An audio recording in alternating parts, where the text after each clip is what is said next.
I just want to say, just to start out, that I want to thank Lululemon for sponsoring this outfit that I have on today.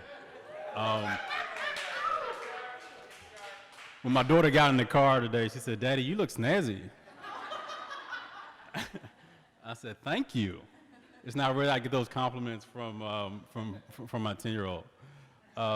So thank you, Lululemon, for outfitting us today. Thank you for your sponsorship. Thank you for everyone that came out to hear us tell some stories today. And my three loves of my life are right there in the back. I have my lovely wife, Brandy, my daughter, Karina, and my 5-year-old, Karina, and my 10-year-old, Ariana. You want to wave? Hey. So my 10-year-old, when I was 10 years old, her age, was actually, you talk about financial hardships, that was a moment in my upbringing that really became hard. My mother, my mother had a difficult situation with a general contractor. So she brought someone in to do some work in the house. That person ended up betraying her trust and put us in a very difficult financial situation because she had to go and get a second mortgage on the house. So this is at 10 years old. My daughter's in 4th grade. And I remember this very vividly. So right around 4th grade, and my mother, who's a teacher, she taught special education in Southeast DC. I'm a native Washingtonian. So she taught special education in DC public schools, and we had a pretty standard, middle income, middle class lifestyle, right? So 9-to-5 job, summers off. Like for the longest time, I didn't know that people actually worked in the summer. Like I asked my mother, like, what do people do in the summertime? Like, how come people still go to work? Like summer was time to have fun because she was always off. So, this situation happened and she had to take out a second mortgage on the house. And then she had to go and take on another job. So she would go to Southeast DC in the mornings, come all the way across town to Northeast, and work at this infant and maternity home. And she did that for several years. So really from the time I was 10 up until when I graduated college, she worked these 2 jobs. And for me, it really instilled a couple things. So one, it brought me and my mother much closer because we had this pact in the household. So the pact was this: don't worry about what's going on outside of this house. I'm gonna take care of home.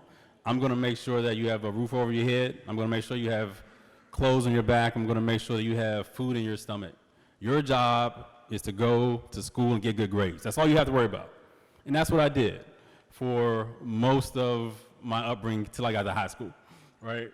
So, when I was in middle school, I went to, had to test into a middle school, like in DC at that time, there were 3 very competitive junior high schools, right? You go to a great junior high school, then you make it on to a good high school, then you're set for life. So the junior high school I went to was across town. And a lot of times when you're across town, you don't necessarily know what's going on in your neighborhood. And I remember this time when this was back in the 80s, right? So actually early 90s. And I had Walkmans. People remember those? You had Walkmans, cassette player, right? So I'm walking in the alley, right? I'm walking in the alley and listen to some rap that I probably shouldn't have been listening to as a 12-year-old kid. And I feel this hand on my shoulder just like grab me. And it was one of my friends from elementary school. He's a couple years older than me, but he was like a big dude. Like he was, offensive lineman size in 7th grade, right? So this hand is on my shoulder. I look up, and it's this guy that, I knew, and I said, what's going on? And he said, Keith, we just got into it with some guys from, across town, and you really shouldn't be walking this alley right now. Like, you really shouldn't. Like, you need to be more careful. You need to, you shouldn't have your headphones on. And he was, like, really looking out for my welfare. And when I was growing up, like, I always had this sense of people were in those types of situations really looking out for me because they saw something in me, even at 3rd, 4th, 5th grade. They knew that I was going to go places that they might not be able to, right? And this was early on in my life. So I'm really, as far as back as I can remember, there were people out there that were looking out for me in my neighborhood, providing a safe space and really almost ushering me to a nice, safe path out of the neighborhood and the situation that we were in. So for me, as I progressed, I developed an interest in finance. So I bought my first stock when I was 14. The stock ended up going bankrupt, and I learned a great lesson. So I shouldn't just buy a stock because the ticker symbol sounds cool. Actually do research, right? So I developed a passion for financial markets, a passion for investing.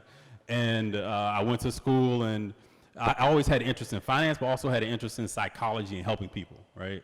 So one of the things that I wanted to do, back in the day, back when I was in high school, I saw myself being a psychiatrist. I just loved the idea. I was engrossed with the idea of someone laying down on a couch like that and telling me all their problems and what was going on in their lives, and all these different challenges they were facing, and me just solving all their issues. Like, I really found that to be a gratifying and rewarding potential career.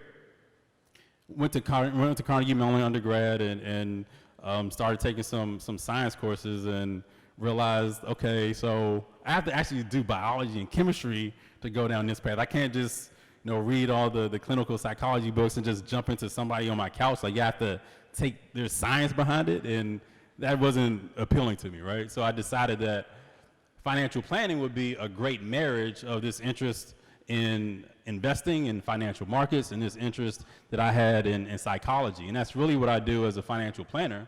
Now, fast forward, I have clients. I don't have a couch in my office just yet, although it has been recommended to me. But I have offered a tissue here and there to clients who are dealing with stressful situations.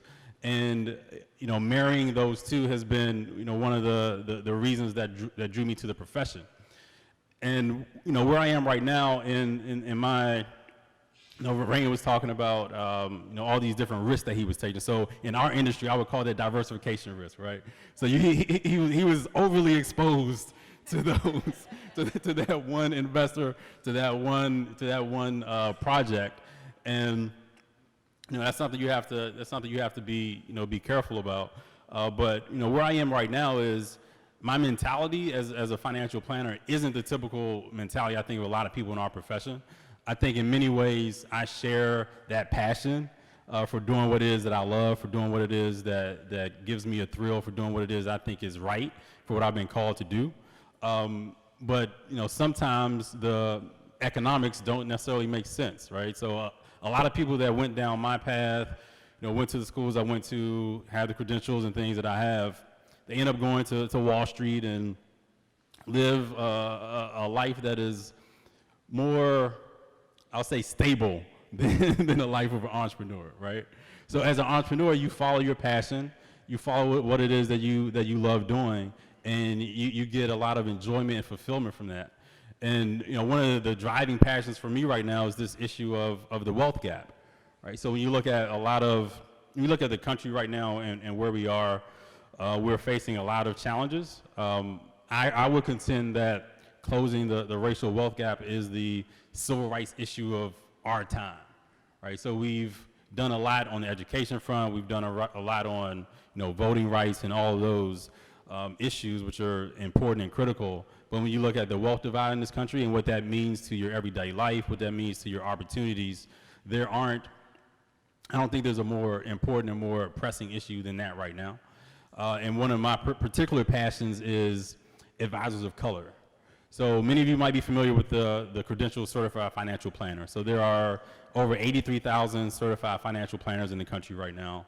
Of those 83,000, only 1.5% are African American, and 1.8% are Hispanic American, right? Out of those 83,000, right? 1.5% and 1.8%, so 3.3% total. And both groups represent over 30% of the population right now. And I'm working very diligently on correcting that and on improving those numbers. I have an initiative right now called the 20 by 2020 initiative. So a couple years ago, I came up with this idea. I said, you know what? I want to help 20 black advisors get the CFP. I didn't really know how I was going to do it. I just set the goal and started marching toward it. And fortunately, I'm in a position where, and we're in an age where people see you on LinkedIn and social media, and you can connect with people who you don't meet every day. And I was able to garner some resources and garner some energy and some momentum, and now I have an actual team. You know, one of them is, one of the CFPs is back there who just came in. James, how you doing, James? So now I have a team that's actually helping me towards this mission. And you know, for me personally, when I came out of, I did my MBA at UNC, so go Heels. And when I came out, I did what I would not recommend to anyone. I started my own firm, right? And one of my earliest clients is here in the audience today. But I shouldn't have started my own firm. I should have went to work at some big company and made a nice, comfortable salary. You know, I had something on the table when I came out of school, and I passed on it. And my wife, you know, right there, she's shaking her head. She's shaking her head still. Still shaking her head. Well, okay. Exactly. For the dress, my ride or die right there. So, you know, I had something nice and comfortable on the table, and I said, you know, I'm gonna go after the passion. I'm gonna do it. I'm gonna make the film.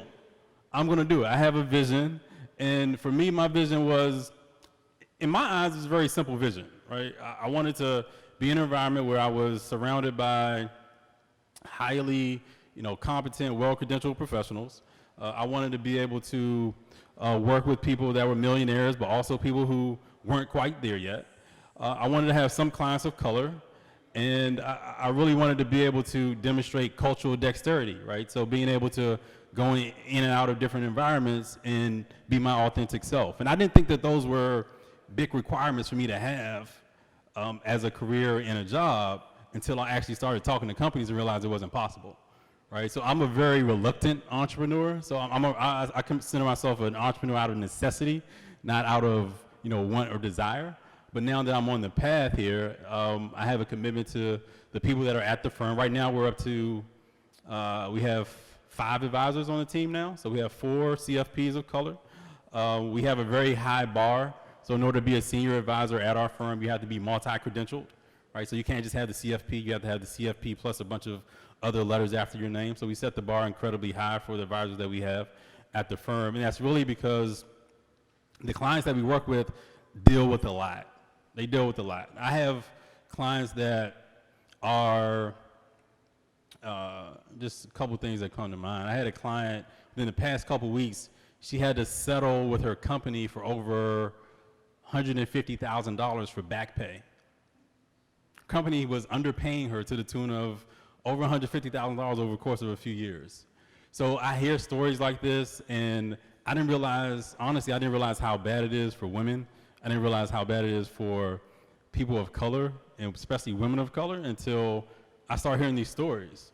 And, you know, I'm driven right now, and you know, I've kind of redirected my path and what I want to do from just thinking about me and the Beverly household to thinking bigger and, you know, growing something that's special where we can bring in professionals that are committed to excellence first and foremost, but also committed to service. And that's really the guiding mantra of the clients who we work with, where it's not just about accumulating wealth. We want to help you accumulate wealth, right?